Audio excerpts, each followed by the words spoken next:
Following so many different indies on Twitter means that your feed gets populated with many different ones coming out, and this allows me to then get exposed to the many that I honestly didn't even know about. One that I was keeping an eye out on was a game that looked like it had Conan written all over it. I mean, from the main hero, the overuse of violence, and dismemberment. This right there was something that was screaming for me to try it out at some point. I'm biased, I love Conan, and if someone wants to come in and sort of make something inspired by that, well then count me in. But the question is, does this show any promise, or does it just not really go beyond that initial delight?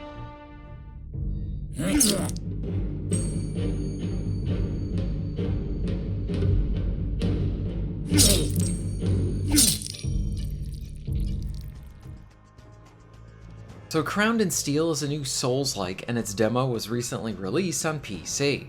I figured I was excited for this title, so why not give it a go?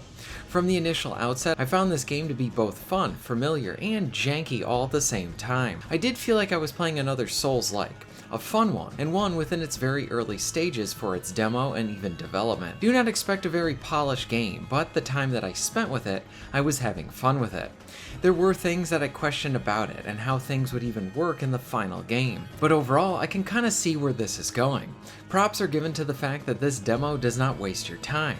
Yeah, it doesn't have all the bells and whistles, but who cares about that? How is the gameplay? Slashes, swings, and all of the violence is very satisfying.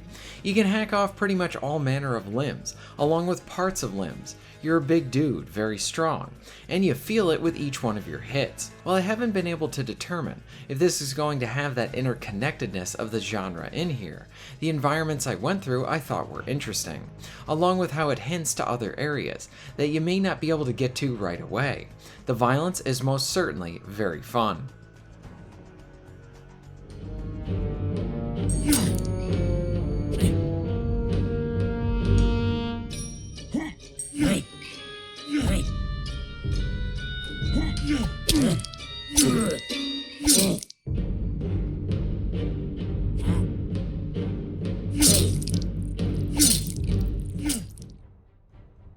Now I did enjoy my time with this demo. The game seems to be fun and moving in that right direction just from this early build of it. I do have some questions regarding it though, and I don't know where this title is honestly gonna take us. So while I was playing, I noticed that I was earning experience points. There is leveling and it appears that you do get stronger, like more health and stamina.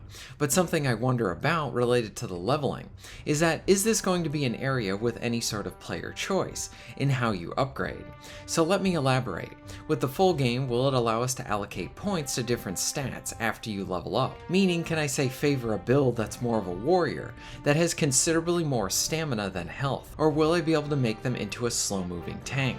As of right now, it seems more linear in how this leveling is done, and more of everyone is going to fit into this similar path. Now with that being said, if there is more customization related to the leveling, will this then lead to something that is then related to the weapons, in stuff that I'm going to be more proficient in say in other Souls titles? Another thing I noticed was how weapons do not degrade. It seems you find a piece of equipment and then that is it. Nor does it seem to be that you need to be at a certain level, or have certain stats to be able to use that weapon. My guess is that this title is going to be a bit more of a streamlined approach to its leveling. I don't think that's bad, but it's more so a different in terms of its preferences and styles. Related to that, I wonder where the player can really express themselves with those different options. This might just come down to the different weapons that you can use, and then sticking with the ones that you enjoy the most. Related to this, I am curious that while there are various Souls elements within this game and its design, there are some others that I am curious about if they're going to be incorporated at all. For example, this is more of a personal preference, but while I do enjoy playing these games, I'm not that good at them. So I tend to take the opportunities to then grind out areas, to get a few more levels under my belt, to sort of help to compensate for my lack of skill in those areas. I did not notice respawning enemies in this game, so I wonder and honestly hope in this area, if we will be able to grind a bit if we so choose. I also find opportunities like this to allow me to then learn the combat just a bit better and then practice before running into a harder fight. It's an option and even something many other players do not opt to go in for, but as a personal preference I hope to see it here. Something else I wonder about is how big the game is going to be.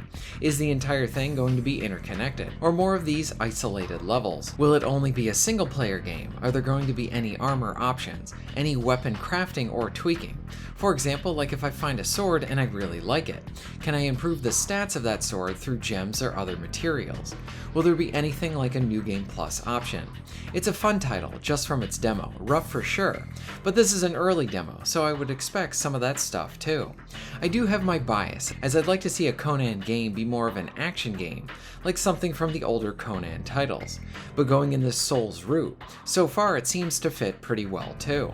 Most of my questions that I have about this title might all be revealed as the game approaches its release date as well. This is kind of a fun beginning part of the process. We players get a taste for what this could be like what the full game might end up being or even play like.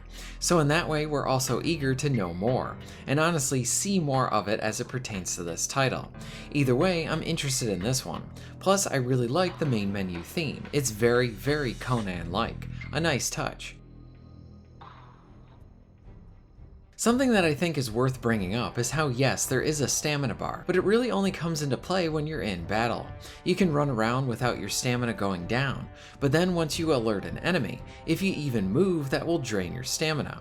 I am used to attacking and dodging and defending, all of those things eating up your stamina, but I haven't seen a case where even just walking would drain it. So yeah, unless I'm reading this wrong, it seems like basic movement will then drain your means to even be able to move in a situation like this. This kind of caused me to stand still in some of these fights to really gain back that stamina.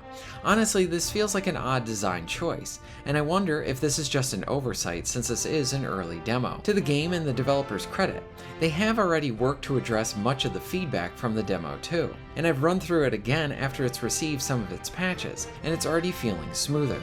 This tells me that the tone that the developer is sort of trying to set, and I appreciate the commitment to addressing the feedback. It's a fun take on the Souls genre.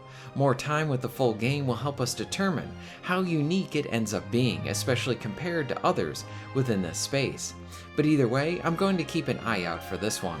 What are your thoughts on Crowned in Steel? Have you played the demo? Let me know all of this in the comments down below. If you're interested in supporting the channel, please check out my Patreon page. For just $1 a month, you can help to keep this channel going strong, and this allows me to be able to do more for my awesome audience. Please check out the links in the description and pinned comment for ways to support the channel. And most of all, thank you very much for watching.